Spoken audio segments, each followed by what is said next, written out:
Number 10, it's just a cold sore. The Victorian era is cool. The art, the fashion, and technology of the time, I think, are always fun to take a look at, especially since steampunk has its roots in the Victorian era, and who doesn't like steampunk? Come on, there's just a lot of cool steampunk stuff. And honestly, we haven't seen a lot of that in a long time. We need more. We need more. Something not so cool from that era, however, was what you could catch from another person should you decide to take up a bed with another person.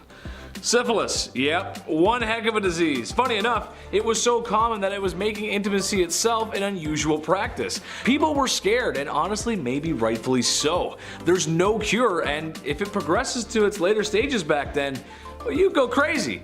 And then you'd end up being that guy that's always screaming in the streets. Every city has one. You know what I'm talking about. Number 9, the French letter. The issues of intimacy and its repercussions were becoming quite clear in the Victorian era.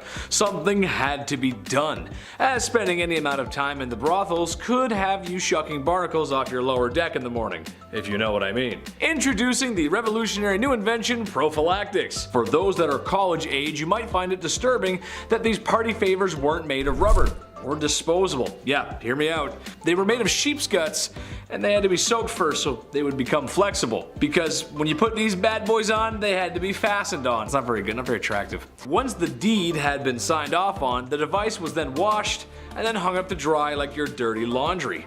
Once it was dry, it was placed in a small box for the next time. Because seeing your wife's ankles might make you feel a certain kind of way, and now you just have it ready to go. And number 8, the products of our sins. Having fun when the lights can be turned off is great. Who doesn't enjoy a little toe curling? Yeah? Except sometimes there's this crazy thing that can happen, where after 9 months, another human spawns in. Insane, right? I know. Well, back in the Victorian era, this phenomenon was happening, but only for married couples. As you have to be married, of course, or else a child would be born out of wedlock, which to people at the time was just the worst. Oh, I never. These stigmas were not favorable for women, as some preferred to avoid that kind of press by abandoning or straight up just unaliving their children. Horrible, just horrible times. Just another one of those good old wholesome times in history where we were treating women with the utmost respect and decency. Very nice. We were actually not very nice. Number 7, Queen Victoria's 8th child. First of all, 8th? Kudos. Here's a fact that we don't talk about enough. Let's do this. First of all, I have no idea what it's like to give birth. I hear the comparisons and what it feels like, whatever, and it makes me want to faint. It's like peeing a watermelon or something like that. I'm gonna faint just talking about it. The fact that you can endure this pain is beyond me, and the fact that you want to as well, kudos. Now imagine being the queen and having the public, like everybody, talk smack about you and how you decide to give birth for the 8th time. Yeah, April 7th, 1853, Queen Victoria decided to use chloroform as an anesthetic delivery. Now everybody at this point that, wasn't a scientist, they were sure to voice their opinions on the matter. It was a huge controversy, although this act directly spread the awareness of this medical advancement. I mean, yeah, it sounds, they're like, yeah, don't do that. But can you do that? We don't really know. We're eating bread. Number 6, grave bells. Oh, this one gives me chills. Here we go. In the late 1700s, cholera, bacterial infections, and anything and everything was spreading. It was not an ideal time, wasn't very safe. Many were biting the bullet at this time, sadly, of course, being gravely ill. But with this came a dark trend, the safety coffin. Yeah. Just a backup coffin. These coffins, Lord forbid you are buried alive, these safety coffins would allow the dead to rise again. Nice, like it's Michael Jackson's Thriller. They would just come out and be like, oh, guess who's back? Back in the Thames, here we go. All these coffins have extra comfort on the inside and a wire. This wire ran through the coffin and then attached to a bell on the outside on the, ground floor. So if a passerby heard it, well, they would know something's up. Folks would get creative with their safety coffins. I mean, they'd personalize it. Like for example, a man named Robert Robinson from Manchester. He passed in 1791, but instructed his family and watchmen to open this special door that would reveal a layer of glass. So that's real haunting to find. Hey, come look at Grandpa. Yeah, he looks good, eh? Patent number 81,437. It was actually granted to Franz Vester in 1868, and it was an improved burial case. Just a glass case with someone who may or may not be alive inside. 50-50. It had an air inlet, a ladder, and of course, a bell. The description of the patent says, if too weak to ascend by the ladder, they can ring the bell, giving the desired alarm for help and thus save themselves from premature death by being buried alive. So now I ask you, if you're walking in a graveyard and you heard a bell ringing, would you just start digging and be like, I think I heard something. I don't know. Let's just disrupt this skeleton. Number 5. Burke and Hare. Medical schools were offering a handsome fee for deceased bodies to study. This is an odd time. So an unhealthy amount of Victorians came up with this new solution. They thought they were brilliant. Yeah, they would rob graves. They would just go and rob the freshest graves they could find. They would wait in the bushes until the funeral's over, and then they would go and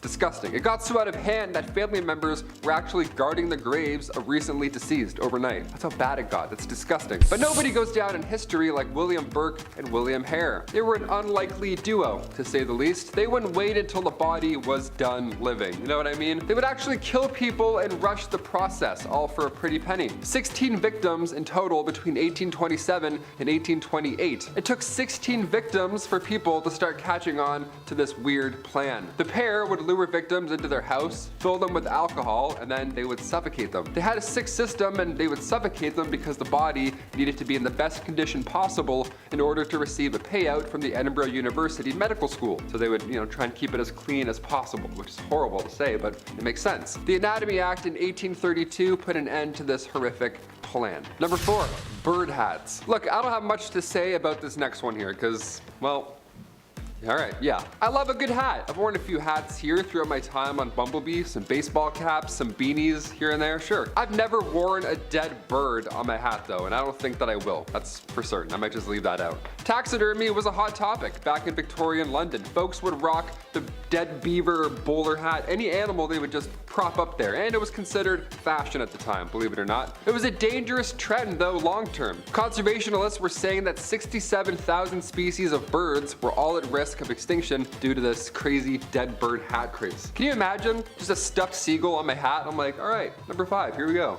It's crazy. Also, that's like a lot of weight, you know what I mean? A lot of weight on your head, just kind of, oh sorry, there's just a dead pigeon on my head, so my neck's kind of sore. What if the wings opened up and you kind of just like got some air? Maybe that's why they did it. Number 3, holiday cards. Today, these Hallmark holiday cards, they go way too hard. And they also have a card for everyone and everything, you name it. Birthdays, weddings, stepdad's name day, you're like, what? That's so specific. Like they have everything covered. But back in the 1800s, these holiday cards, they were brand new. Nobody knew what to write or say, so they would just end up sending these artistic sentimental scenes. It would be like a frog in a top hat riding a bike. No caption, just that. You'd be like, hey, Merry Christmas, I guess. It'd be like a carrot with a face. It'd be a haunting image, really, to receive from a loved one on Christmas, but it's the thought that counts, I guess. This holiday season, just give your parents a card with this on it, and then see what they do. Don't even write anything, just stare at them in the corner, all Victorian-like, and be like, Mother, Father, Merry Fortnight Christmas. I don't know what they would say. Number 2,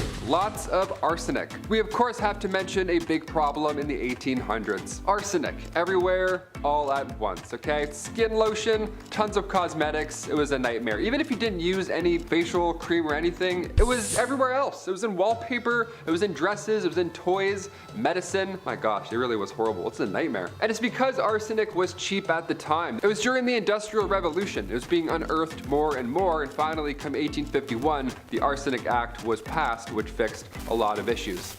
Yeah, we regulated that one. Not soon enough, but we definitely got that one fast. And finally, number 1, Jack the Ripper. Unidentified to this day. We've got to end on a horrific note. Everybody's just finding out now about Jeffrey Dahmer, it seems. He's a hot topic on Netflix. But what about Jack the Ripper? How did he get away with it this entire time? Why aren't we going to see a Netflix doc on him? Ever. Jack the Ripper was active in the East London neighborhoods, primarily targeting sex workers in the area. Now, at the time, the murders of 5 women from August to November of 1888 were believed to have been connected somehow to Jack the Ripper, although some sources claim that he was active even until 1891. Again, we're never going to know at this point. Many believe Jack the Ripper had some anatomical knowledge due to the way that he left his victims. I can't really say anything else because it's disgusting, but yeah, he knew some things, disgustingly. And while there were some suspects, including a member of the British royal family, believe it or not, Jack the Ripper was still never identified. Starting our list off at number 10, the first postage stamp. Nice. Who's the first guy who licked a stamp? Why'd he do it, right? We'll start off with stamp facts. Why not? I know there's a couple pen pals out there that still use snail mail. That's cool. This one's for you. May 1st, 1840, the world's first ever postage stamp was sold, of course, for 1 penny. Pretty cheap, nice, we love it. This sale changed history. Now on the stamp was of course a portrait of one Queen Victoria, world's first ever profile photo for a letter. Here we go, they're like, oh, who is this? Who's this little person here? Of course this caught on. Definitely caught on. More than 70 million letters were sent within the next year. And then that tripled only a few years later. And of course it thrived for 40 years. Do you still use letters? If so, write into us. Write some fan mail. Forget the comments. Write into us with a pen with your autograph too, where you live. Yeah, no one's doing that anymore. Number 9, Alexander Graham Bell. I have no idea how phones work. I know it's vibrations and signals and I have to do this occasionally to help it out, but scientifically, nothing. I can't wrap my brain around this technology. Still, I'm 28 years old and I have YouTube. Couldn't tell you. If I was sent back in time right now, I wouldn't beat Alexander Graham Bell. I would just watch him and wouldn't change history one bit. Guy's a wizard. On March 7th, 1876, Alexander Graham Bell received a patent on his invention, the telephone, and just 3 days later, he made it work. Somehow. The world's first phone call was of course to his assistant, Thomas Watson. Now I'm from the generation that had T9 and I thought that was bad. I also didn't have that, one of these where you have to like go around and around a bunch of times. T9 was way worse than anything. You have to Morse code message all your friends. Ugh, we have it too easy today. Never forget about Alexander Graham Bell. Hit that thumbs up on your smartphone for Alexander Graham Bell. How? How does it work? Hello? Number 8, Queen Victoria's death. You may have heard the phrase, the sun never sets on the British Empire. Sounds very Westeros, doesn't it? Sounds like the British Empire is in an alternate universe or something, I don't know. But this is meant in a literal sense. On January 22nd, 1901, the Victorian era came to a close, of course, after the death of Queen Victoria herself. She passed away at age 81, and Queen Victoria was succeeded by her oldest son, King Edward VII. Now, at this time, the British Empire literally took up more than 1/5 of all of Earth's land. So the sun actually did not set on the British Empire. It's a real phrase. It's not just a fun bit there. Number 7, diet. Bedroom misconduct was becoming a huge issue.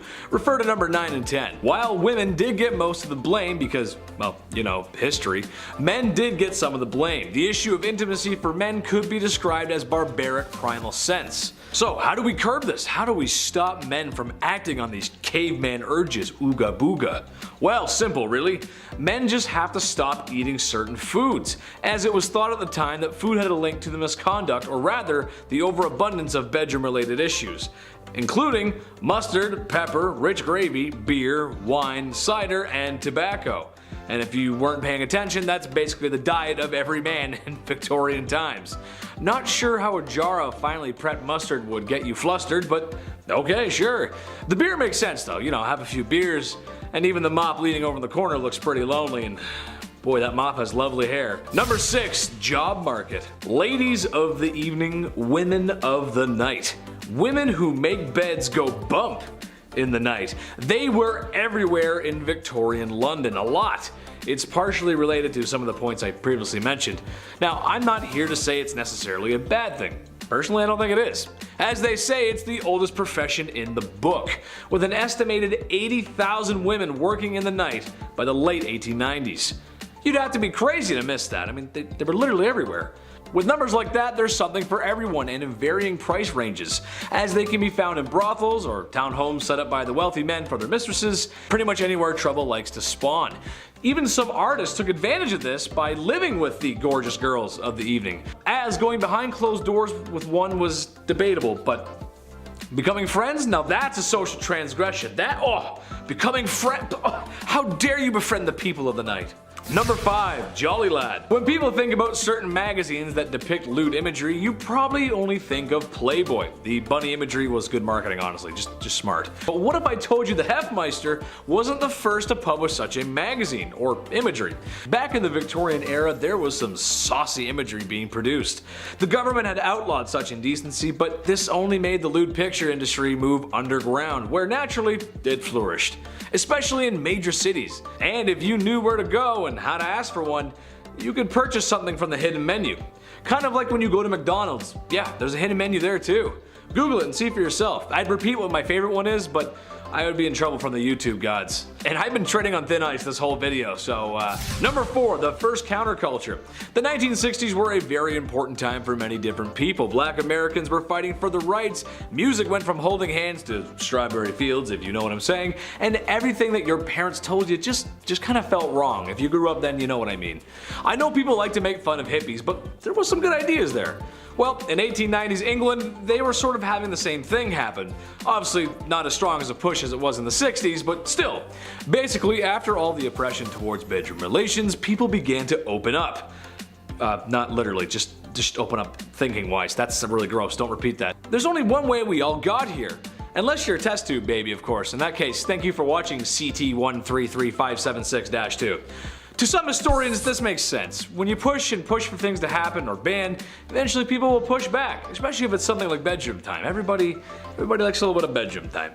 Valentine's Day wasn't too long ago. Remember that? It was good. It was fun. It was good fun. Number 3, Jack the Ripper. While the man's numbers don't compare to any of the other horrible people in history, he's unusual because of his brutality and the fact that he was never caught. Jack the Ripper was maybe the first modern serial unaliver. He haunted the streets of Victorian London and is responsible for claiming multiple women's lives, women of the evening to be exact, and they began to know the name Jack the Ripper. Now, we'll probably just have to show you pictures of Victorian London or maybe some B-roll of a shadowy figure because there ain't no way we can show the crime scenes. There's probably a dozen different theories on who done it. Some say it was multiple men using his name as an alias, some say it was Prince Albert, there's even some who suggest that he was a she, and which explains why women were so easy to go off with Jack. That actually kind of makes sense to me at least, and why no one really would be looking for a woman back then. Kind of makes sense. Anyway, be careful out there, ladies. Just be careful. Number 2, Queen Victoria. It seems old Blighty herself may have been a tad more promiscuous than you'd think a royal to be. Well, not with other men, but her husband, who in her diary claims to be the love of her life, which honestly is kind of sweet and romantic. That's nice. One thing that I find interesting, however, is that while lewd images were outlawed, the Queen may have commissioned a painting of herself that was quite risque for the time, to gift to her husband, of course. Hypocrisy much? I say lewd, but it was probably just in her loose-fitting clothes with maybe like an ankle showing or something. Still, unusual behavior for the Queen. I'll remember that for next time, Blight. I'll remember that. Number 1, Prince Albert. If you've ever stepped foot into a tattoo parlor, then you might know where I'm going with this. Prince Albert, the husband of Queen Victoria, had some controversy circulating his name. One, because he shares a name with another Prince Albert who was speculated to be Jack the Ripper, but also because of a very unique piercing. Go ahead and take a guess where that piercing is. Yeah, I didn't think so. As a man, if your anatomy could be described by an internet comedian using moderately funny euphemisms, then the piercing would go through your German army helmet. That makes sense, right? The horror. The absolute horror. It's rumored that he had one of these piercings. Did he? I'm not sure. But if it means anything to you, Nicholas II had a tattoo, so it's not completely out of the realm of possibility. Number 10, train engine cleaner. Ever wanted to get inside a small hole in the engine of a train and shovel out the coal that was left in there?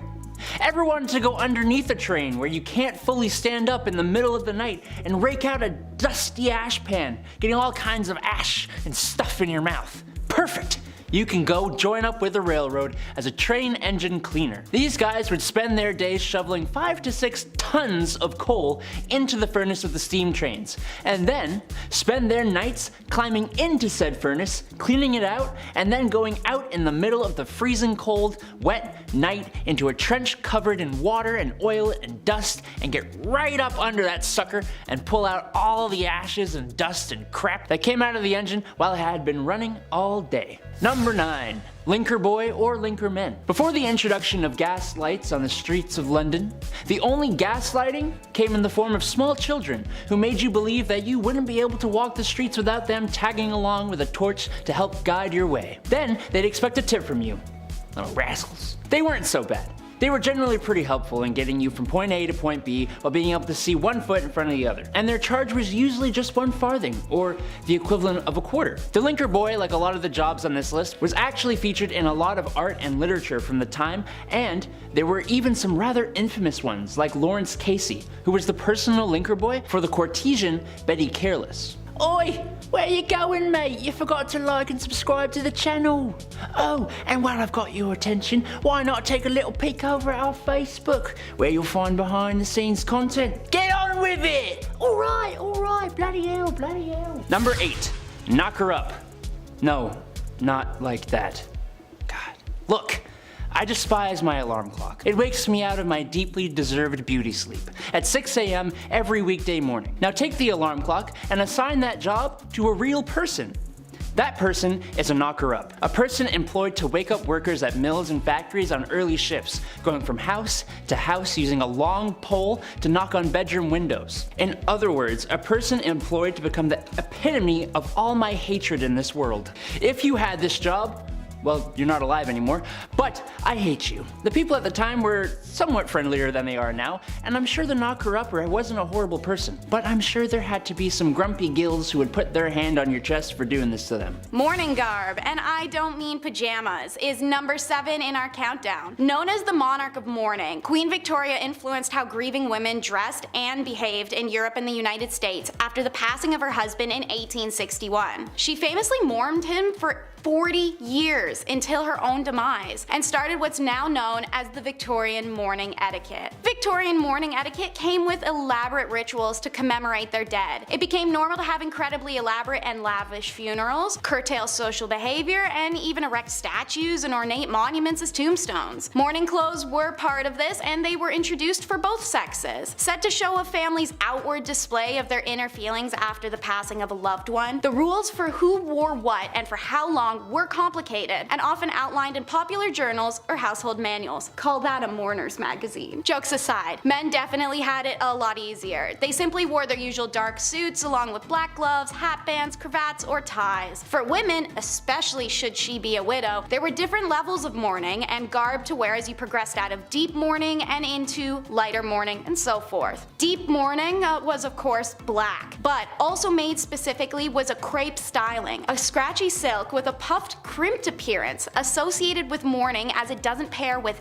any other clothing. Right. The mourner would eventually stop donning the crepe and then stop donning black. This was called lightening the mourning, before cloth colors eventually moved on to gray, mauve, then white, until the mourning period was considered complete. Number 6 in our countdown is the human hair wearers. Fun because it rhymes, but creepy for a whole slew of reasons. So, what do I mean by human hair wearers? Well, it was a tradition in Victorian era to don jewelry that had segments of human hair embossed, woven, or sealed into it. But for many Victorian people, the amount of hair involved in remembering loved ones went far beyond a little lock in a necklace. In stores and women's magazines, you could find patterns for wreaths made of hair and wire, often floral designs. Bracelets, brooches, earrings, and necklaces were also all very common. In its prime, human hair jewelry and decor was considered incredibly fashionable. It's even said that swapping locks of hair was a love token between women-loving women or friends, the way that girls today might wear friendship bracelets with each other. I guess if you need a trim and you were already late on a birthday gift, you could really just kill 2 birds with 1 stone.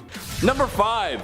Big polluter. This just doesn't make any sense. It never did to me, and it still doesn't. But in case you didn't know, self-pleasure was a big no-no, commonly called self-pollution, which honestly is very funny to me. That's just hilarious. Don't self-pollute yourself, Chris. That's bad. Don't do that. That's naughty. It was a sin and thought to be a cause for many ailments. I'm sure you've heard the classic saying that for guys, if you decided to go bump in the night by yourself, there's a good chance you'd need a walking stick because it would make you go blind. Women were also targeted, however, as for any pearl polishing by women was thought to be hysteric and needed to be treated for such. Look, the truth is, any man who wants to wax his carrot or woman tuning a 1-dial radio should be able to do so without judgment of society or medical remedies of snake oil doctors.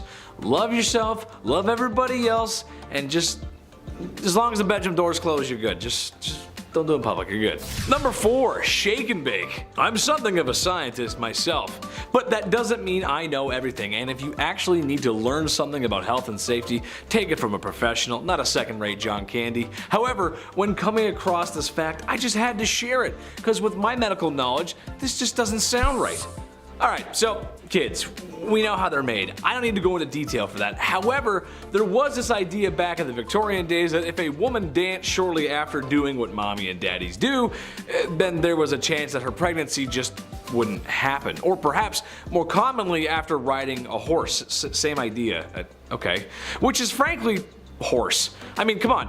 My mom always told me when she was baking that I had to be quiet and stop running around the house or the cake she was baking wouldn't rise.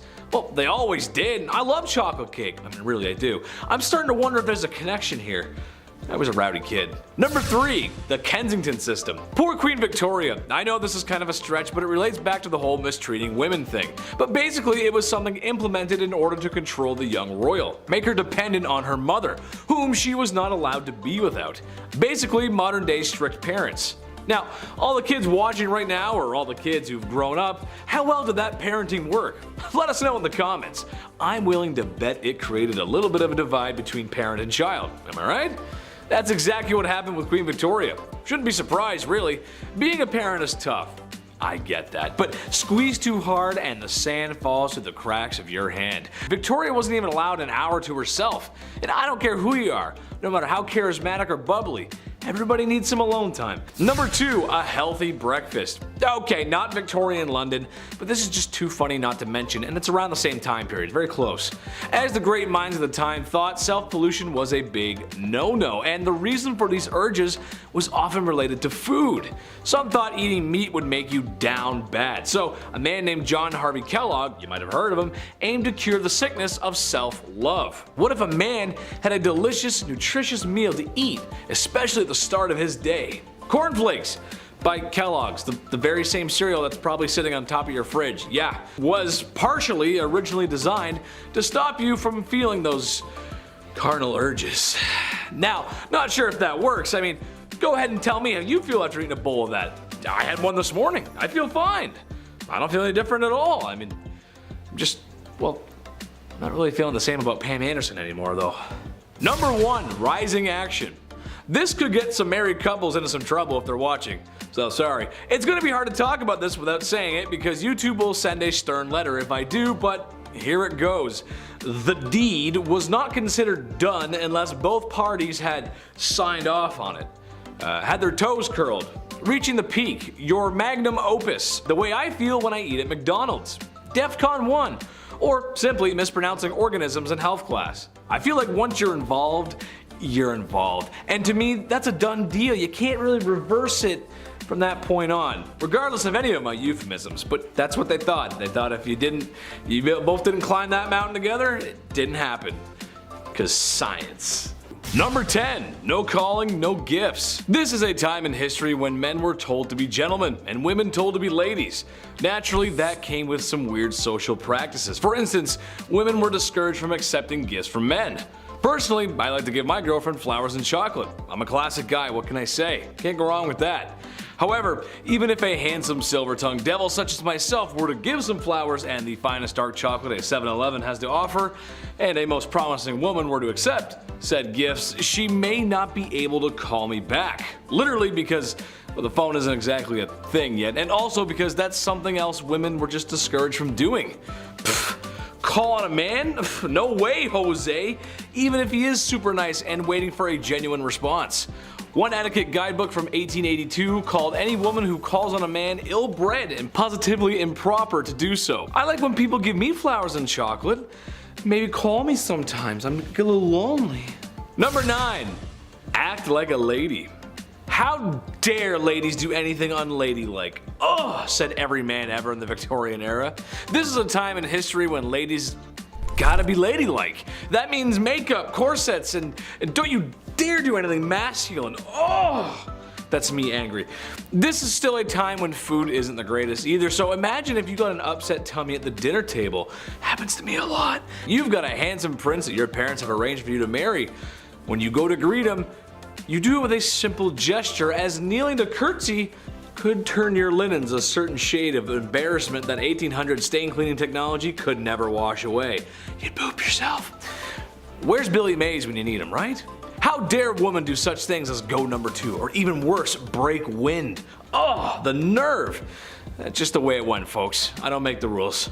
Number 8, charged with love. Naturally, this was the past, and not being open to homosexuality was just the way it was. Especially when tucking yourself into bed at night alone wasn't allowed either. Homosexuality just wasn't gonna happen. They just weren't gonna be approved of it. It's just how it goes. It sucks. However, it's almost as if there's been love on this earth since day one, and to stop that kind of love, It's just silly, man. Wherever I go, everyone is welcome on this channel or my Twitch. Chetty loves everyone because in reality, this is a time period where you could wind up in jail for that kind of love. And as Austin Powers would say, that's just not very groovy, baby, yeah. Strangely enough, homosexual relationships between women might have been completely overlooked as they were sometimes mistaken for women being friends. Yeah, I know. Some women even lived together, but given that they probably needed each other for financial support, people just kind of thought that's how it went and they ignored it. It's like they live together and like you start putting the pieces together and it's like, you know, I don't know, something weird going on there. But love everybody, come on, be nice. Number 7, a good thing. If I'm talking about medieval times, there's a good chance I'm gonna bring up the super not cool, not fun, do not condone or support the behavior of marrying a woman at the age of 12. Yucky. In part 1, I mentioned that there was a ton of corners and streets being worked by the only other job besides street cleaners at 3 a.m. by women. However, after venereal disease was becoming a serious issue, it was getting pretty bad. It was becoming clear that a lot of people who were getting sick were young women, like 11 to 16 age group. Ooh. Which I shouldn't have to tell you is bad. That's pretty bad, dude. When I was 16, I was rocking Black Ops 2, hanging out with my buddies, and partying hard in the summer. I got a lot of good stories, maybe I'll share them one day. Catching all that nasty stuff is no way to spend your youth, so thank God the government changed the age of consent to 16 years old, which I know is not a solution for everything that was going on, but it was a small step forward in the right direction. That's what we like, good history, moving forward. We like that, Chetty likes. Number 6, the Seamstress.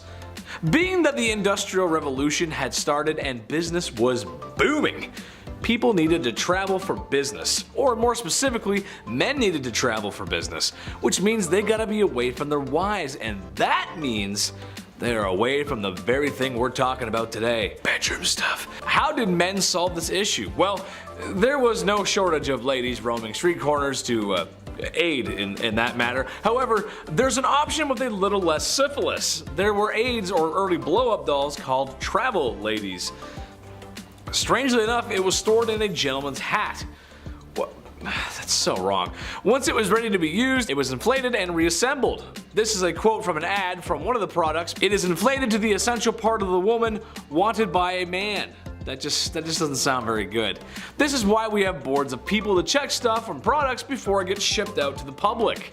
I feel like that just wouldn't fly very well today. Number 5 in the countdown is all about buggy dresses. The wealthy Victorians were very into the grandeur, looking to feed a fascination with culture especially. Beetle wing embroidery was at a peak of fame in the 18th century India, and was quickly appropriated by English visitors while military occupied the country from 1858 to 1947. Elytra, which is the hard casing over a beetle's wing, first appeared on dresses and experienced their first burst of popularity in England by the 1820s, though English women in India had likely been donning it since at least the 1780s. Material used was often white or other pale colors to help augment the reflective green tones of the beetle wing. This visual was made possible when elytra was paired with zardozi, a gold embroidery style often done on colored cottons or silks. Victorians at least didn't appropriate everything about the art form. They made patterns and styles of their own for the dresses. Elytra was sewn onto the gowns in an imitation of live beetle patterns, a reflection of Victorian interest in naturalism and zoology. Not sure why anyone wants to look like they have live bugs crawling on them, but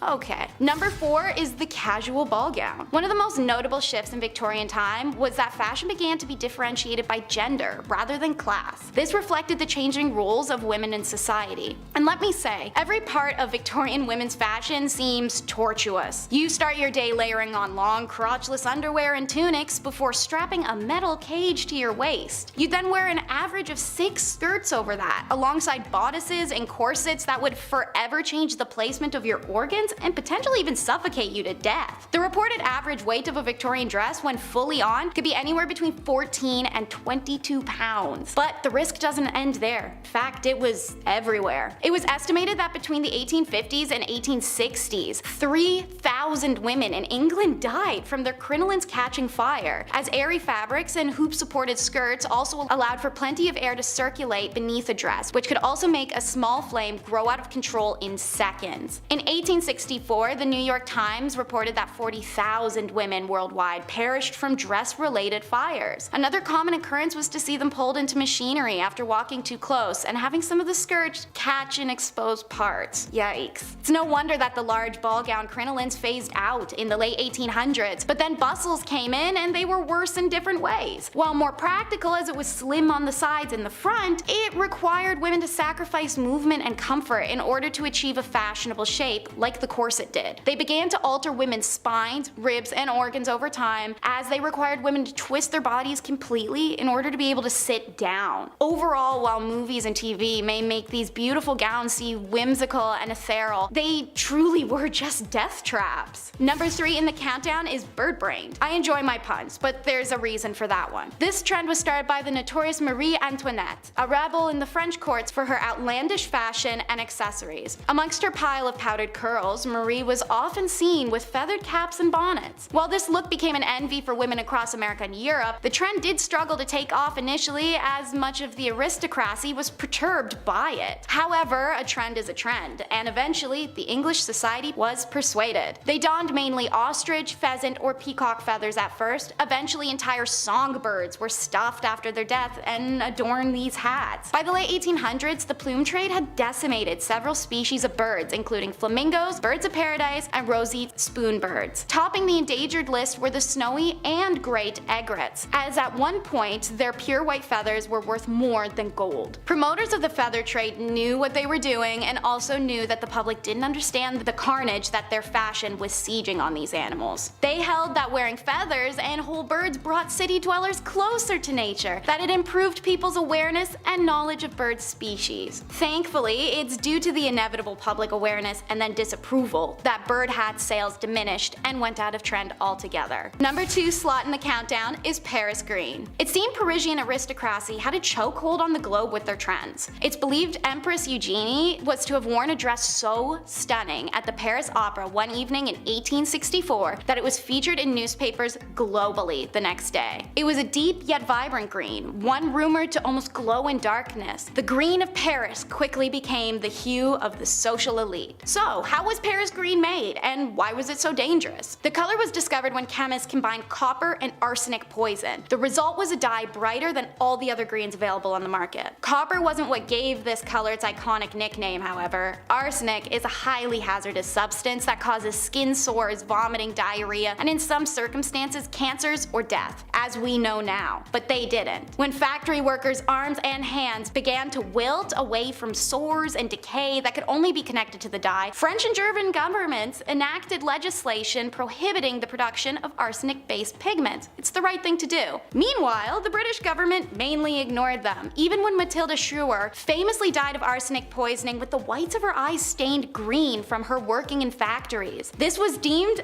accidental poisoning by the government at the time. Paris green remained popular in England until, ironically, it just went out of trend. It's a little bit of an abrupt ending, honestly. No justice for those exposed in workplaces or compensation for suffering, but nothing takes the cake quite like the Victorian trend of looking dead, which is number 1 in our countdown. You'd figure people look dead enough as is, inhaling arsenic and mercury from their clothes and shoes and hats constantly, let alone their home decor, but looking dead was the fashion of the day. This look was specifically modeled after how tuberculosis affected you. Pale skin, watery eyes, red lips. While this disease was decimating the lower status, higher status women recreated it with makeup and arsenic consumption. You heard me right. In order to get pale skin, women consumed arsenic. In order to not die from arsenic, the consumer had to follow a careful process, eating small doses to build up a tolerance. Now, arsenic is addictive, so if they at any point stopped the consumption, they would experience withdrawals such as vomiting, stomach pains, convulsions, hair loss, nervous system failure, kidney failure, delusions. The list goes on. Some women were stuck taking it for the rest of their lives. For the desired watery eye look, women would put citrus or even perfume in their eyes. Some went farther, using belladonna flower, also known as deadly nightshade, for longer lasting tears. However, being poisonous, little wonder why blindness was widely reported as a symptom of belladonna drops. No wonder it did such a good job. Red lip paint included? You guessed it, more poison. In this case, usually lead. All of these poisonous products would contribute to illnesses and facial decay. Death was of course a long-term side effect of the usage once poisoning reached its crescendo. Suffice to say, while you may really want to fit in, some trends are not worth getting on board for, especially if they'll slowly melt your face off. Getting us started at number 10 is top hats. A top hat is an iconic image. You can see them in old black and white movies or on logos such as Mr. Peanut. But why were top hats created, and why were they so trendy? Well, there's multiple reasons actually. Men and women were already wearing hats and bonnets to protect their heads from rain, wind, and the soot from local smokestacks. As a result, hats were already quite a trendy wear. However, the true reason for its popularity is what it represented. The top hat quickly became symbolic of status, power, and masculinity. From 1850 to 1900, men wore top hats for business, pleasure,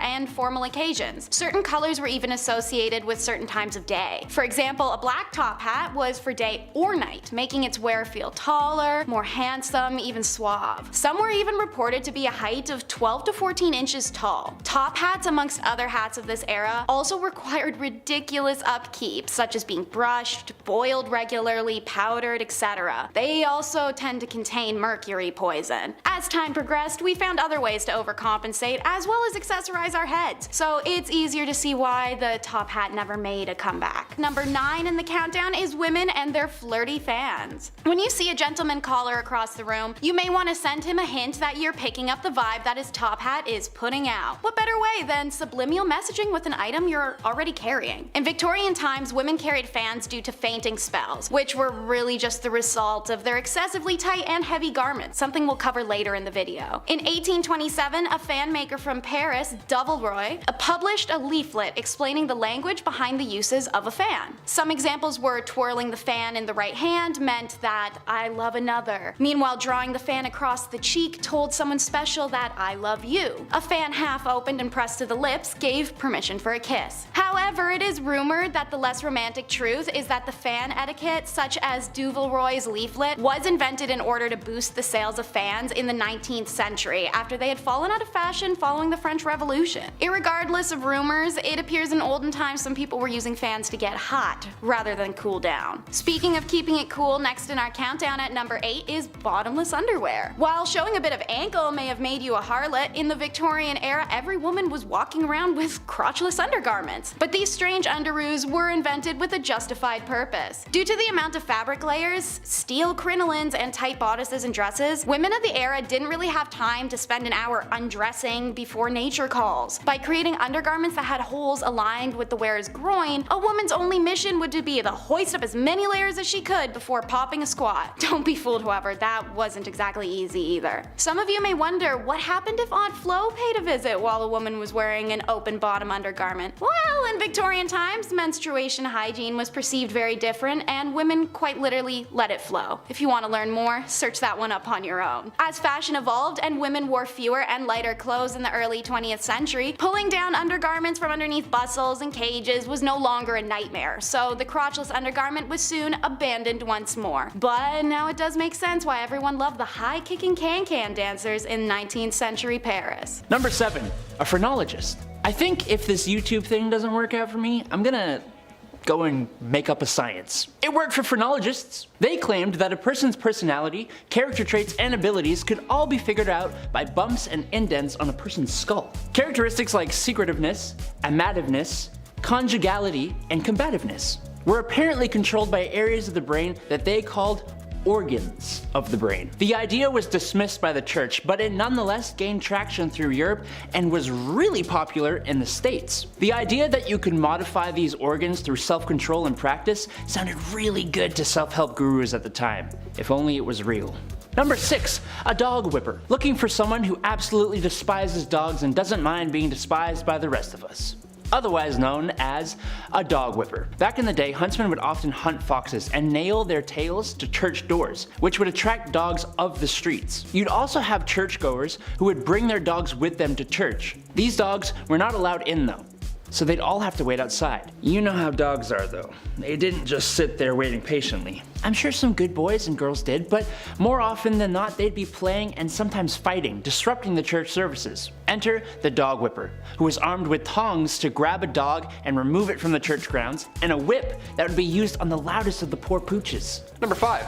Matchstick makers. The idea of a lighter wasn't really a big thing back in the Victorian era, obviously. I mean, they definitely existed. The first lighter was invented in 1823, but it wasn't like the ones we have now, not like those Bics that still don't work. It wasn't a portable thing. The first match was invented in 1805, but it kind of sucked, and the first friction-activated match came around much later in 1826. This one here changed the game for good. They were made with white phosphorus, which is, of course, extremely toxic. But they didn't have machines to make these matches. No, it was, of course, done by people, young women. It was only women that had to do this, and in the worst of conditions, of course. And before you ask, no, they didn't understand protective gear. Well, they did a bit, but even so, women didn't get that kind of luxury, right? They didn't get that treatment. These girls would have to eat their lunch at their workstations, meaning they would probably end up ingesting said white phosphorus the entire shift. History is horrible. Number 4.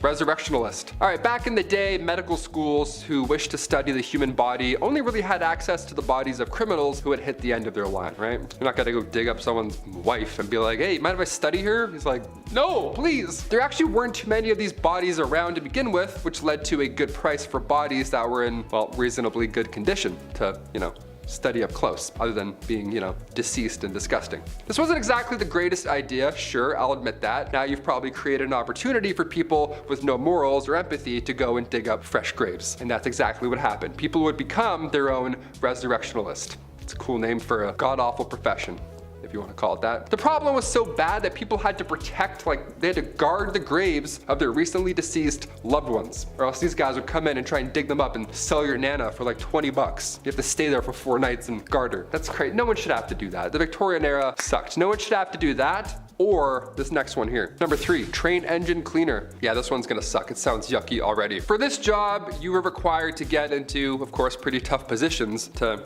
well, clean the engine of a train. Train engine cleaners would have to get inside a small hole in the engine of a train and shovel out all that coal that was left over. Yeah, as if shoveling the coal in wasn't bad enough, now some guy's gotta crawl under and shovel it all out. Nope. They go underneath the train with a dusty ash pan and they work away all day long and nights. These guys would spend their days shoveling 5 to 6 tons of coal into the furnace of the steam trains and then spend their nights climbing into the same furnace to clean it out. Every time I watch the Polar Express, it's always so magical, it's always a great time. But even on the Polar Express, there's a guy shoveling coal all night long on Christmas Eve. You know what I mean? That's how bad this job is. Magic can't even save it. Couldn't even picture a worse job to have with this goofy back. Imagine that. Imagine me doing this all day. No way. Wouldn't make it 1 week. Number 2, funeral mute. Ah, yes. Death. Happened quite a lot back then. I thought being a pallbearer had a lot of pressure, don't drop them, all that kind of stuff. Victorian London saw many, many funeral mutes. Now, Oliver Twist, one of the lousy jobs in that tale, was that of a funeral mute. Oliver Twist is like, this one sucks. Well, it really sucks. Mutes were required to dress, of course, in all black with a sash while carrying a long cloth covered stick, and your job would be to, well, to stand and mourn and not say a thing the entire time. You'd have to stand at the door of the recently deceased home and just welcome death. Just embrace it. You have to be death. The mascot for death is now you. Horrible. In Victorian London too, you're gonna breathe in a fresh rotting body. Nice, that's good. I have about 4 days left, thank you. And after that point, you would lead the coffin all the way to the graveyard. Nice and slow, like you were leading a marching band. Only it's not music, it's death behind you. And finally, number 1, a chimney sweep. I remember doing this when I was a kid. Okay, I got some questions now. I'm gonna make some phone calls after this list. I had to do this when I was a kid, but back then it was a lot worse. It wasn't a chore, it was an actual job. This was a terrible job to have in Victorian London, obviously. Chimney sweeps were famously young men, guys. I can't say anything else here, but they were young lads. That's it. History is pretty horrible, right? You can fill it in. 1840 was a good year, all things considered, because a law was passed that made it officially illegal for anyone under the age of 21 to climb in and clean a chimney. Nice. I was 18 cleaning my chimney at home. I had no idea. I could have busted out this law and been like, actually, 3 more years, Dad. See ya. Just moonwalk out of there. I'm not cleaning anything. Just the kitchen for now. I'm not using that tiny little brush Why do all chimney sweeps have a tiny brush? Give them a bigger brush, you know? Number 10, knocker upper. All right, sounds a little different than its actual purpose. Hear me out. Alarm clocks, they're not great, right? They suck, no doubt about it. Now take the alarm clock and assign that job to a real life person. What does that look like? What does that sound like, rather? At 6 a.m. That person is called a knocker upper. A person employed solely to wake up workers at mills and factories on those early morning shifts. Now, going from house to house using a long pole to knock on bedroom windows, that sounds like the best job ever, right? I can't close the list with this one. This is number 10, for sure. It's kind of fun. If you had this job, well, you're probably not alive anymore. I don't know, unless you live in a weird town. The people at the time were a lot friendlier back then than they are now, so, you know, I'm sure the knocker upper came around today. Be a little different. They'd probably be on World Star the next day. Knocker uppers back in the day. Thank you so much for waking me up. I would have lost $14. Thank you. It was a big deal. It was definitely a big deal. Number 9. The Linkerman. Before the introduction of gas lights on the streets of London, if you were traveling alone at night, well, you'd probably get lost. Because, yeah, even London now I'd get lost, you know what I mean? So that's where a Linkerman would ideally come into play. They'd come in to save your night. What they would do is they would carry with them a torch to help guide your way home. They'd be like, hey, follow me, I know these streets, and then you do it, I guess. It's a little scary. At the end of this impromptu tour, they'd of course expect a little tip from you. Of course, thank you for lighting my path and getting me home. Cheers. Here's 1 nickel. It's actually a lot back then. Here's 1 penny. There we go. They weren't so bad. They were generally pretty helpful in getting you from point A to B, whilst also being able to see 1 foot in front of the other. That doesn't hurt, especially in Victorian London. You get to step on a dirty rat. That'll be gross. It's like a friend walking you home, only you don't know them. And it's the Victorian era, so probably pretty unsafe. 50-50 if you're gonna make it. And their charge was usually 1 farthing or the equivalent of a quarter. The Linkerman, like a lot of the jobs on this list, was actually featured in a lot of art and literature from that era. And there were even a couple famous Linkermans, like Lawrence Casey, for example, who was the personal linker boy for the courtesan Betty Careless. Imagine that, your arm must be so strong with that lamp all day. Ooh, it's just like, oh, I can't put it down. Number 8, ghost photography.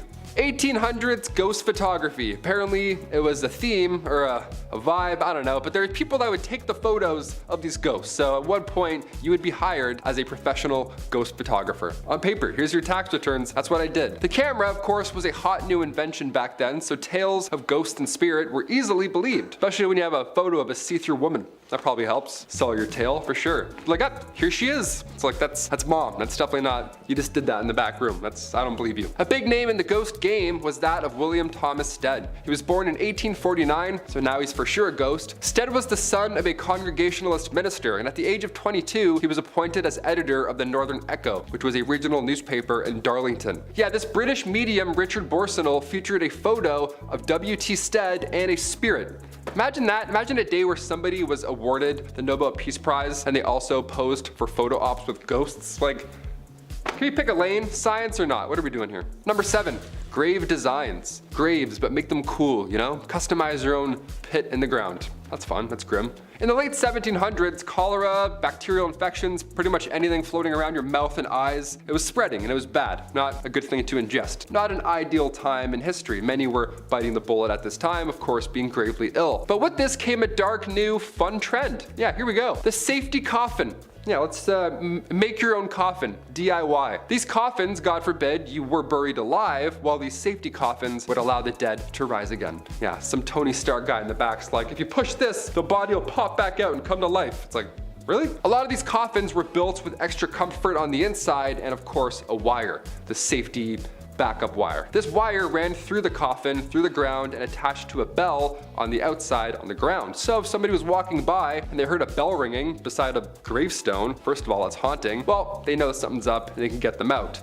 But folks would get creative with their safety coffins. They would ask the inventor to make them crazy things, like a man named Robert Robinson from Manchester. He had some odd requests. He passed away in 1791, but he instructed his family and watchmen to open the special door on his coffin after he passed. This special door would reveal a layer of glass. Yeah, so if anybody saw any condensation, well, you know he's still alive and get him out. Only he wasn't alive. And now we just have the world's scariest exhibit, just a real life dead man. Let's close that back up forever. I don't want a glass coffin, that's disgusting. Number 6, rat catcher. I mean, obviously you know what's gonna happen with the name the rat catcher. It's gonna make a lot of you out there squirm in your seats, and I apologize in advance. Hit that thumbs up, you know, let's even out the energy. Rats in Victorian England, they were a massive problem. They were everywhere. Every nook and cranny of your home probably had a dirty, fat rat just sitting there with its weird teeth looking at you. From the basement to the pipes, everywhere. It was literally a big problem. There was even an account of them spilling over from royal parks. So imagine that. So of course there's a problem. So of course where there's a problem, there's now a job, right? Someone's got to do something about it. Rat catchers were pretty famous throughout the Victorian era. I mean, of course, brave souls. And they were highly praised in society, but the job obviously wasn't too glamorous. You'd be going into dark, dirty places where rats would make their homes, and we'd catch them, and you'd often have to kill thousands of rats every single year. And then deal with that. I don't even know how you deal with those bodies. I was gonna say bones, ew. More often than not, rat catchers would use other animals like dogs and ferrets to help them hunt down the rats. So you have your own little animal posse hunting down other animals. You would feel pretty good. You'd feel like the king of animals almost. Probably not, eh? It's probably a disgusting job. You probably hate it every day. Number 5. A rat catcher. I know this will make a few of you out there squirm in your seats. Rats in Victorian England were a massive problem. They were everywhere. Every nook and cranny of your house, from the basement to the pipes. There was even an account of them spilling over from royal parks. So of course, where there is a problem, there is a job. Rat catchers were pretty famous throughout the Victorian era and were highly praised in society, but the job wasn't too glamorous. You'd be going into the dark, dirty places where rats would make their homes and catching and often killing thousands of rats a year. Often rat catchers would use other animals like dogs and ferrets to help them hunt down the rats too. I don't know though, it's gonna be me. Number 4, an upright worker. Upright workers, otherwise known as chimney sweeps, actually started off being children as young as the age of 4. The smaller size of the little kiddos was perfect for fitting inside and climbing up and down chimneys. The little suckers would rub their elbows and knees up against the brick of the chimney so much that they would be scraped raw before callousing. Isn't that lovely? No, it's not. It's horrible. Some children were deliberately underfed to keep them small enough to do the job. Some of them would get permanent lung damage from the dust and smut and smoke from the chimney. Some kids even got stuck in the chimneys. Thank the Lord they eventually passed a law that would make it illegal for anyone under the age of 21 to be a chimney sweep. But even then, 'tis not a profession many would like to have. Number 3, matchstick makers. The idea of a lighter wasn't really a big thing in the Victorian era. They definitely existed, as the first one was invented in 1823, but it was not exactly a portable thing. So matches were your match. The first match was invented in 1805, but it sucked. The first friction-activated match came about in 1826, and they were made with white phosphorus, which is extremely toxic. But they didn't have machines to make these matches. No, it was actually mainly done by teenage girls. And in the worst of conditions too. Forget protective gear. Oh, you want to take your lunch break away from the highly toxic white phosphorus? Oh no. That's right. These girls would have to eat their lunch at their workstations, meaning they would end up ingesting the white phosphorus. Yes, my favorite seasoning. Number 2.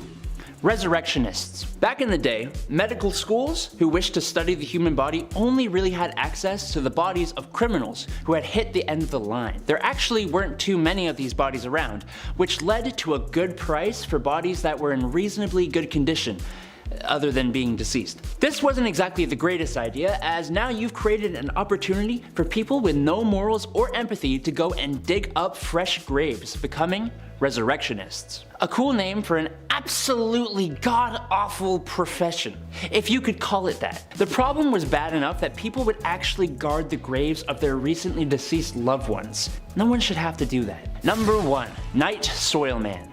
Alright, if you need me, I'll be depositing my night soil over in the toilet. Poop. Night soil is poop. And the night soilman? Well, you see, before we had real sewer systems, the night soil you deposited at home would go into a lovely hole in the ground. As you can imagine, these would tend to fill up over time, and that's when you have your night soilman come in. Yes, his job was to clear out the poop deposits from houses and cart it away in the middle of the night so nobody in polite society would have to see it. But they were always in business, so that makes the job a little less crappy. Number 10, bottomless undies. I think I speak for everyone when I say that putting on a clean, fresh pair of underwear is a nice feeling. Gone is the brown underwear that was once white of yesterday, replaced with fresh, loving linen of today. Now, if you're also like me, then you probably have some underwear with holes in it. I'll throw them out eventually. I'll get around to it. Just I'll wear them a few more times first and then I'll get rid of them. But did you know that some ladies' underwear in the Victorian era had no bottoms? Yeah. Part of the many layers of clothing that women were wearing back then, their underwear had no bottoms, which to me is the whole point of wearing bloomers in the first place. You gotta keep your business warm and packed away. I just don't understand what the point of having it all hang out is. That's just stupid. I don't know. Number 9, no razors. There's a joke about the 70s, George W. Bush, and garden hedges here, but I'm gonna let you fill in the blanks. Basically, this is a time in history where you cannot hop in the whip and drive on over to your local hair razor dealership because there ain't no whips and there ain't no CVS. Or Shoppers Drug Mart if you're Canadian. Today you can buy disposable razors pretty much anywhere and there's multiple models for doing so. When things get hairy, you got options. Women in the Victorian era were not so lucky. They had to go for the natural look. Now, not there's anything wrong with that, it's just I feel like a girl's gotta have her options. She gotta be able to, you know, do her own thing. Why not? Number 8. The dirty Thames. When you think of Victorian England and the people, there's only really 2 classes, the wealthy and the ones who are broke and sound like they're from Peaky Blinders, love. Yeah, that's right. However, even for women of high esteem with their bottomless undies and lady maidens growing a flush, the streets of Victorian London weren't very bourgeois, to say the least. Muddy dirt roads, thieves, beggars, and a really bad smell. It just didn't smell very nice. Oh, and also a really scary guy, but we'll get to that in part 1. But perhaps the most disgusting was the Thames River, which after years of treating it the same way Brendan Fraser was treated after the Mummy franchise was over, it wasn't a good look. It was full of filth, sewage, garbage, and animal cadavers, so much so that it was said you could walk across the river on top of them. That is no place for a lady to be. Ooh. Number 7. Calf ear appetizers. This one goes out to all the folks who like their steak well done, as this may be too much to stomach. Given the way food was prepped and handled back then, I would agree with most folks that cooking the devil out of your meat was probably just the safer bet. Sucks for me because I like my steak rare as you can make it. Blue, almost, honestly. I love it like that. I am also willing to bet that most of you folks who like your steak well done aren't a big fan of fat and gristle. I also love fat and gristle. I just like meat, what can I say? What I'm getting to is calf ear appetizers. Yes, cooked calf ears, which I'm pretty sure are just like pure cartilage. Higher class women could often find themselves at parties where they would serve up this chewy delight. You'd probably just be chewing on that for a while. I feel like most people wouldn't like that. Is Chris a cartilage guy? I don't know, we'll see. Number 6. Hand cleavage. This goes for every inch of the skin, really, but women had to cover up back then. That means no ankles, neck, or God forbid a wrist. If a man saw a wrist, they would act ooh. Well, I don't know if they were that down bad, but women of higher esteem wore gloves. There's etiquette to gloves. It was all part of the culture, which means only women with dosh could practice such glove etiquette. I say no woman should have to cover up. She should wear whatever the heck she wants when the heck she wants to. However, with the gloves, I believe there's a separate issue. I have an issue being a big dude with asthma. I sweat a lot more than the average folk.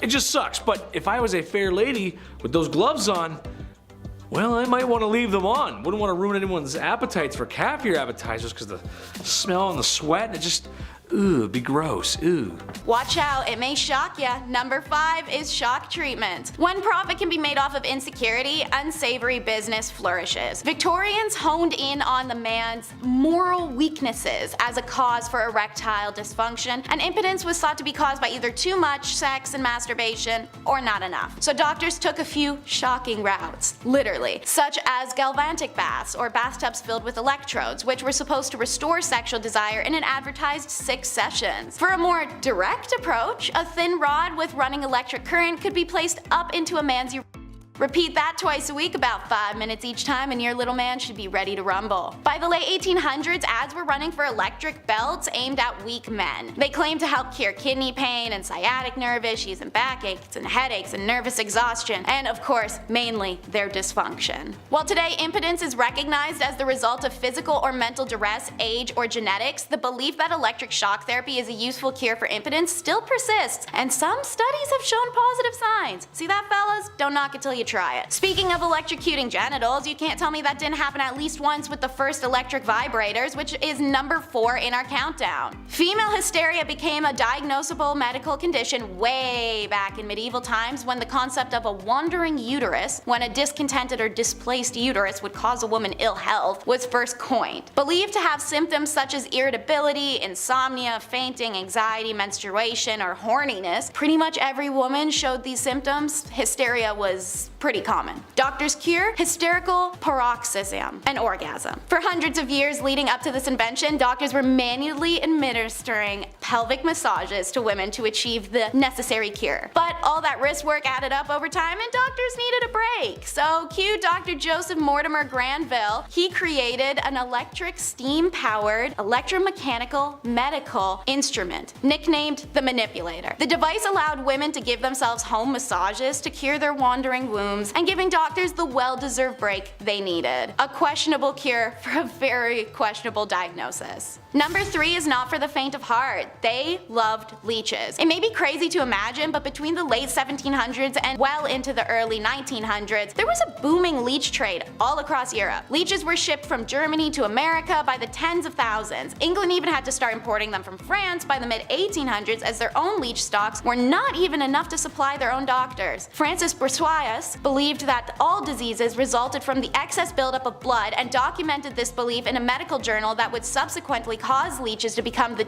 go-to treatment in France and then later spread across Europe. This usage of leeches then became worldwide from there, and so obscene that the creatures started to go extinct. However, what these quacks didn't know is that bloodletting was very rarely beneficial to any conditions, and applying leeches often resulted in detrimental side effects such as blood loss, diarrhea, and vomiting, or those with poor immune systems could even be exposed to hazardous bacteria and infection, let alone death from hemorrhagic shock for literally anyone they did this to. Eventually, the excessive use of leeches meant that they became too expensive to ship, too scarce due to the over-farming to find, and medically obsolete in the face of new science that questioned the medical merits of bloodletting. Thank God. Number 2 doesn't allow you to touch where number 1 usually comes out. It's the masturbatory mental illness. Obviously, it's natural, normal, and well, fun, but the Victorian perspective of masturbation was nowhere near what it is today, as our old-timely friends saw it as a serious threat to mental and physical health, or even could kill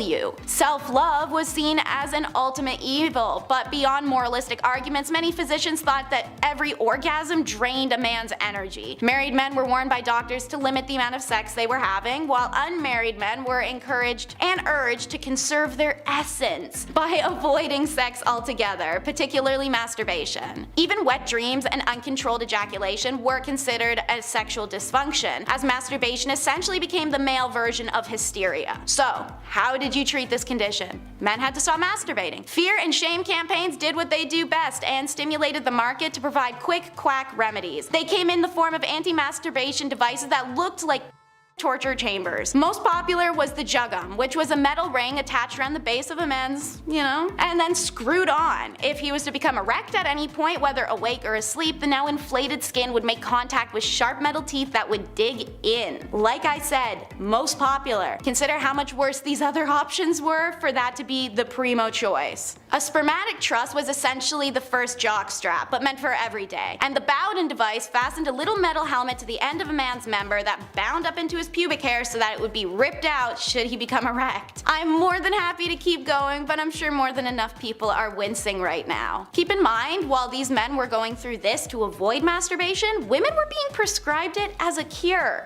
Number 1 on our countdown may be a bit of a surprise. Surgery. How could surgery be a questionable treatment? Well, it itself isn't, but the men performing it and their hygiene towards surgery were. Most famous is Robert Liston. Said to be able to remove a leg in 30 seconds, he notoriously used his own mouth to hold scalpels, knives, and even once sucked the pus out of a woman's throat wound. According to medical historian Dr. Lindsay Fitzharris, surgeons never washed their instruments or their hands, and Victorian surgeons were known for wearing old surgery garments out of prowess, reportedly so stiff with old blood that they were nearly cardboard in appearance. Even the operating tables themselves were rarely washed down. And it was said a visitor to St. George's Hospital in London 1825 discovered mushrooms and maggots thriving in the damp, dirty sheets of a patient's bed. When asked why they hadn't complained, the patient assumed this to be the norm. And what about surgery in the moment? Well, the patients were conscious and undrugged as they were operated on, and surgeries needed to be fast as a result. 1 in 4 people died after their surgery, whether it was still on the operating table or from infections afterwards. But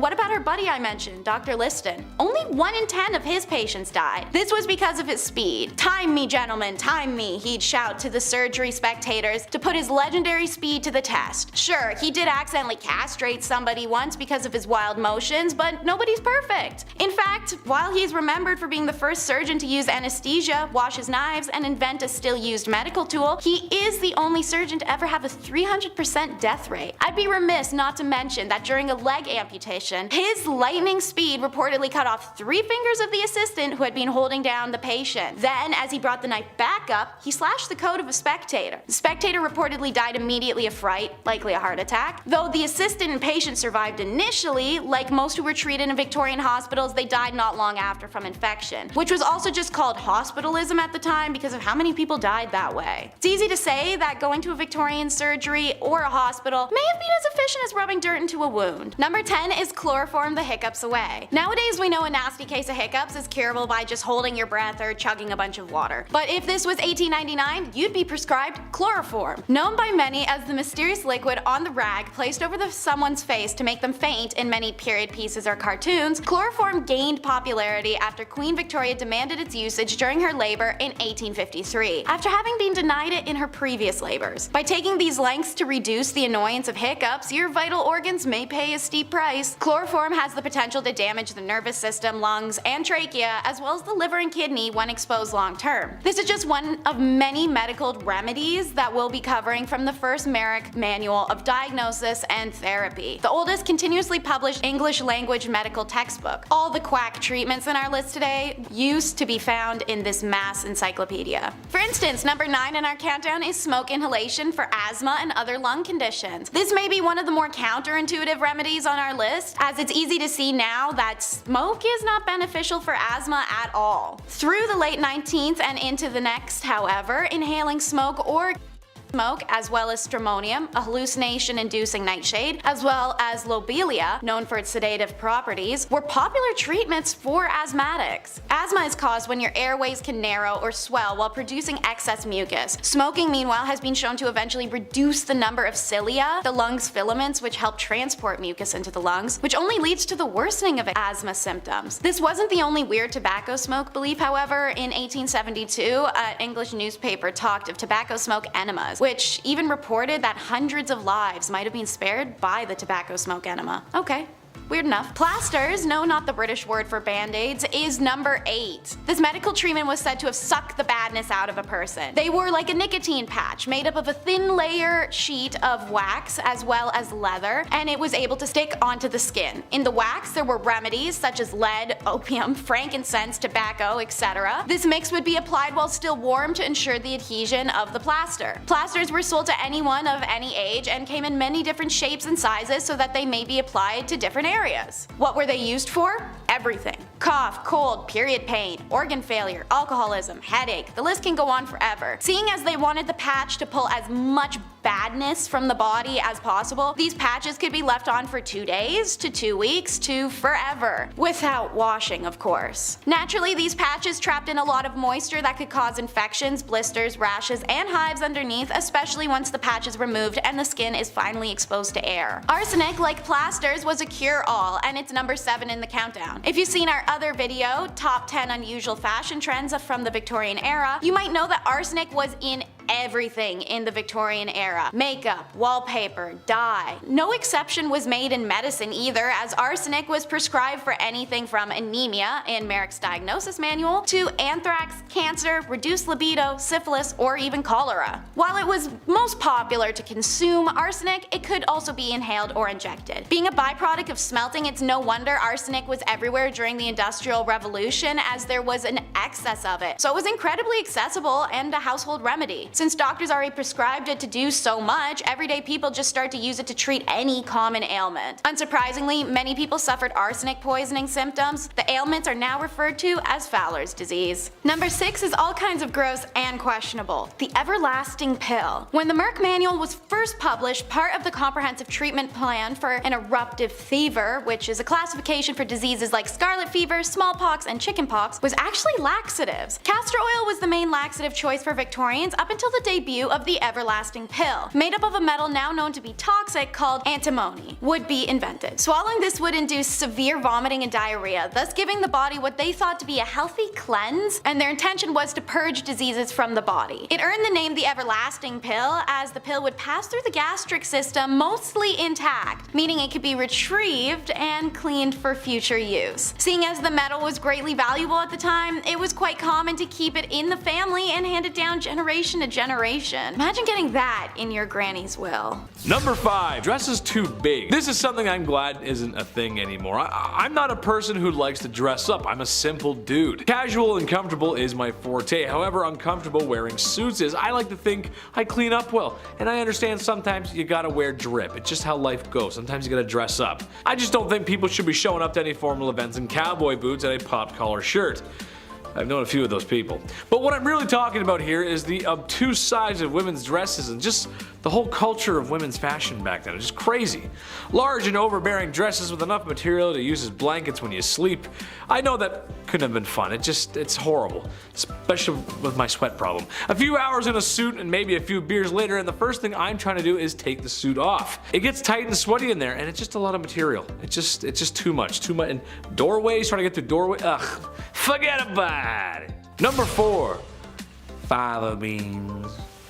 Well, after all that sweating and being around all that foulness, ladies needed to detox. How about a nice face mask made of beef? Yes, that's right. To keep their skin young and beautiful, they would drape a slice of beef over their face. Nothing like a little Hannibal Lecter before bedtime. Now, I hear you saying, well, Chad, that's not that bad. Okay, but think about this though. For the time period, that beef was probably yucky due to food processing practices of the time, and there's just no fridges. That means it was stinky. I hope it was at least winter before these ladies decided to beef up like that. This process of beef was supposed to rejuvenate the skin because beef contains some important vitamins for such. I can't recommend that. You just walk in with the beef and, hello darling, yes. Gross. Number 3, hot Christmas. This is just so dumb. I'm just gonna go ahead and tell everyone at home right now not to do this, because I know some of you, and some of you are gonna be like, oh, thanks, Chetty, that's cool. No, don't do it. I'm a doctor, a lawyer, and a firefighter. Basically, this was a super fun game that felt like something out of Johnny Knoxville's head, not Victorian families gathering at Christmas. Basically, they would gather at Christmas to play a game called Snapdragon. You get a bowl of raisins and almonds, you pour some brandy in there, and maybe one out for your homie, and ignite the brandy. Once the bowl is on fire, the family will compete to see who can grab the flaming treats and eat them the fastest. Okay, second-degree burns are not how I want to spend my holiday season, and also, in a time before smoke alarms and a modern fire service, this sounds like a really bad time. Grandpa could lose it out of his hands. Drapes catch fire, the house burns down, probably the whole neighborhood. Just a bad idea. Also, I hate raisins, so setting them on fire? Yeah, I'm out. I don't like raisins. They're gross, dude. I don't like them. Number 2, crypt pics. Look, it's a part of life. It happens. You live, you love, and depending on how much your wife likes interior design, you probably have a sign hanging up like that in your home somewhere that says something like that. You know what I'm talking about. And after spending all that time in HomeSense, it's all over. Fade to black, cease to exist, the forever box. There's a whole process and respect in the undertaking business. The Victorian era had a strange tradition, however. How about taking photographs with the body of a family member who has recently passed on? Yeah, that's right, I know. I couldn't believe it, really. People would sit there for minutes taking photos of those who are no longer with us because the process of taking photos was not great. This isn't the digital age, after all. This is something that the crypt keeper would make you do. Keep them in the album or something. Just not for your everyday family, man. That's just weird. Yes, now we're going to take photos. Like, that's just weird, you know? It's just weird. It's weird. Number 1, Jack the Ripper. Listen, the women of Victorian London feared this guy. and how can you blame them? A terror that seemed to come from nowhere and could strike from anywhere. Humans unaliving other humans is nothing new, and it probably won't be old. It won't get old soon. This is what we do. It's kind of our thing. But this was the first modern serial unaliver. Jack the Ripper's identity has never been found. It's only been speculated, and some studies suggest that it has been revealed, but it's really hard to pinpoint something that happened that long ago. He was nasty and the crimes were awful. The photographs of the crime scene do not exactly follow today's media rules or decency, as it's really just horrible and it's just really messy and bloody and just gross. It's kind of hard to talk about this era without Jack the Ripper. Women should feel safe at night no matter what era it is. That's right, ladies, I'm on your side. Number 10, mudlarks. Victorian London, around the 1840s, it was a bit of a mess. Yeah, a lot of sore throats, that's for sure. Everybody was sick all the time, and the jobs that were available certainly did not help the cause. The jobs that were available had you catching rats and crawling into sewers. One of the worst jobs to have was that of a mudlark. As their name hints towards, a mudlark involved getting in deep in the muck that builds up alongside the Thames River. This one was reserved for younger folks, obviously, because it was like working in quicksand. If you were older, you would just get trapped. It was pretty sad. It was also exhausting, not to mention the chances of being washed away by the river were pretty high. All for the slim chance of finding a pocket watch, driftwood, rags, anything really worth your troubles. Number 9, chimney sweep. I remember when I was younger, I had to sweep the chimney in the house every now and then, whatever, and I loved it. You know, I thought I was the father of the house for a bit, getting in the chimney, getting all dirty and stuff, doing this, my hands on my waist. I don't know, that's what a man was when I was younger. That little broom too, I loved that little broom. I remember when I would do this, my grandmother, who is very English, she would be shook. She would watch the entire time. She would be taken back into time. Because this was a terrible job to have in Victorian London. it was not the same at all. Chimney sweeps were famously young. I can't say anything else there in regards, but yeah, they were wee lads, to say the least. History is horrible. 1840 was a good year, all things considered, because a law was passed that then made it illegal for anyone under the age of 21 to climb in and then clean a chimney. Thank God. I'm glad that stopped. I was 18 cleaning my chimney. I had no idea I could have used this great law. Been like, actually, mother, a lot of claws. Number 8, funeral mute. Funerals suck, man. I was a pallbearer like 3 times before the age of 21. My one arm is just strong as now. That's it. I can lift anything just with one arm. I thought being a pallbearer had a lot of pressure, right? Victorian London saw many funeral mutes. Oliver Twist, one of those lousy jobs in that tale, was that of a funeral mute. Funeral mutes were required to dress in all black with a sash while carrying a long cloth covered stick, and your job would essentially be to stand and mourn silently at the door of the recently deceased home. Yeah, guy dies of a plague and you're like standing there like holding your breath like, great, this is the worst job ever. You would then lead the coffin to the graveyard, so a lot of responsibility. Yeah, don't trip or breathe. Number 7, toilet troubles. Now, the Victorian era was unsanitary, to say the least, but it was also dangerous in ways that you wouldn't expect, right? Go to the bathroom and you may not come out. One of the greatest Victorian inventions was that of the bathroom, but it took a few tries to figure out the whole, methane gas problem. We gotta really deal with that one first and foremost. Spontaneous combustion of the bathroom was weirdly common. This is every time you take a shit, you were worried that you might just it was horrible. That's so scary. Flammable gases like methane and hydrogen sulfide, they would build up over time with human waste. A lot of human waste. Built up in the sewers and then eventually would back up into your homes. Next thing you know, you're lighting a candle and your bathroom's gone. Just like that. Now we have poopery. You know what that is? You ever see a little spray? After you go, you hide what you've done with one little spray at your friend's house. It's fascinating how far we've come. Number 6, stairs. Yeah, believe it or not, stairs were a common danger in Victorian times. I'm somebody personally who falls up and down stairs a lot. I'm 6'2", I'm lanky as shit. I have like a Gumby body. I walk around like Woody. I'm always falling up and down stuff. It's horrible. Especially in Canada, it's so slippery. I'm always slipping all the time. In Victorian times, I would have been doomed. Houses were thrown up comedically fast. There wasn't a Mike Holmes on Homes to come in and check it out. There wasn't a building inspector that made things, safe. Servant staircases, they were tiny. They were out of sight. They were built into these narrow walls, often missing steps if they had to, and cut corners just to, be narrow and out of the way. That plus a tray of hot soup and a lot of clothing, yeah, it was next to impossible to move around without something happening. A lot of fatalities in staircases. Even today, around 12,000 people die each year falling downstairs. Hold on to that railing. I'm here to remind you, hold on to that railing. It's crazy. There's actually no stairs there. I just made that whole thing up. Hit that like button for magic. Number 5.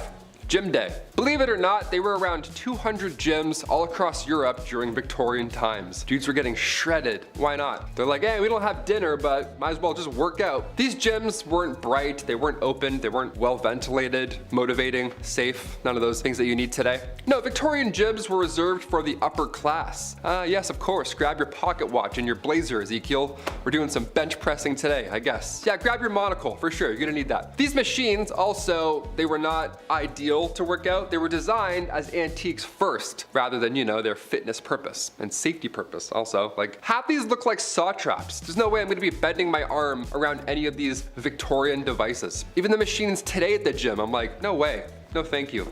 Weak gang, here we go. Number 4, beauty patches. Okay, we have to bring back beauty patches ASAP. Imagine like if a rapper had a beauty patch. Nelly had the Band-Aid, but we gotta have like beauty patches. We gotta like, you know, mix it up a bit. Bring back the facial feature game. These patches came in all shapes and sizes, of course, in the Victorian era. Even in this portrait from 1755, Joshua Reynolds painted Charles, the 9th Lord Cathcart, rocking a large beauty patch. That looks amazing. He does look like Nelly, honestly. He has like that motivational, like rapper kind of like, you know, he's in charge, and you can tell from the beauty patch. Like, that's a lord right there with that one of those. Take it off, no lord. Put it back on, lord. The reason for these patches back then, and sometimes having more than one, is because they were commonly used to cover up smallpox scars. They were made out of silk, velvet, and they were applied with glue. So pick a spot and commit. It's gonna be there all day. These patches were dark black and they were meant to make your pale skin pop. Of course, pale skin back then made everyone faint.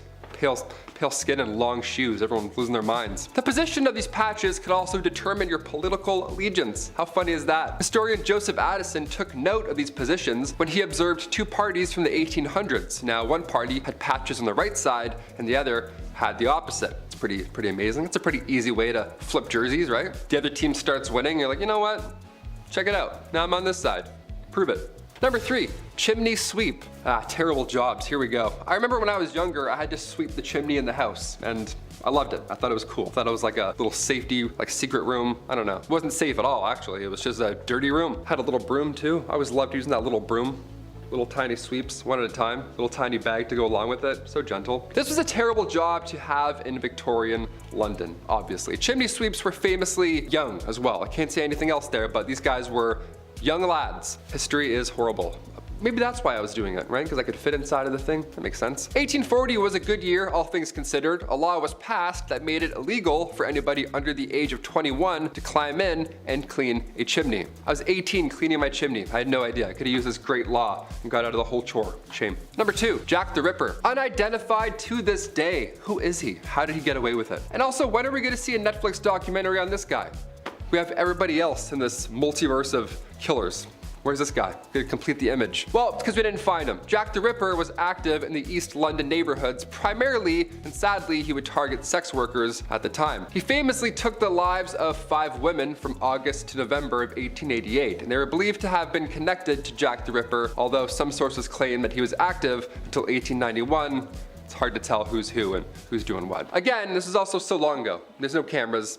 Hard to catch someone. Many believe Jack the Ripper had some anatomical knowledge due to the way that he left his victims as well, which is creepy. While there were some suspects, including a member of the British royal family, believe it or not, Jack the Ripper was never identified, so. Yeah, that sucks, really. We gotta find him. Can't, but we gotta. And finally, number 1, mudlarks. Yeah, we'll get dirty for this last one here. Why not? Victorian London around the 1840s, it was a bit of a mess. Everyone was sick, a lot of sore throats, to say the least. The jobs that were available, they sucked. They certainly didn't help you, you know, survive. The jobs that were available had you catching rats and crawling into sewers. One of the worst jobs to have was that of a mudlark. Now, as the name hints towards, a mudlark involved getting in deep in the mud and muck that would build up alongside the Thames River. Yeah, that dirty river back then. They're like, yeah, just go through the lining of that. See what's in there. Ugh. This one was reserved, again, for the younger folk with, you know, the The patellas that still worked, you know, digging in the mud, of course. Can't have an old guy in there. He's not gonna come back out. It was like working in quicksand. It was horrible. It was exhausting. Not to mention the chances of being whisked away by the river at any given moment. Yeah, it sucked. All for the slim chance of finding a pocket watch or some driftwood, rags, something, anything really worth your troubles.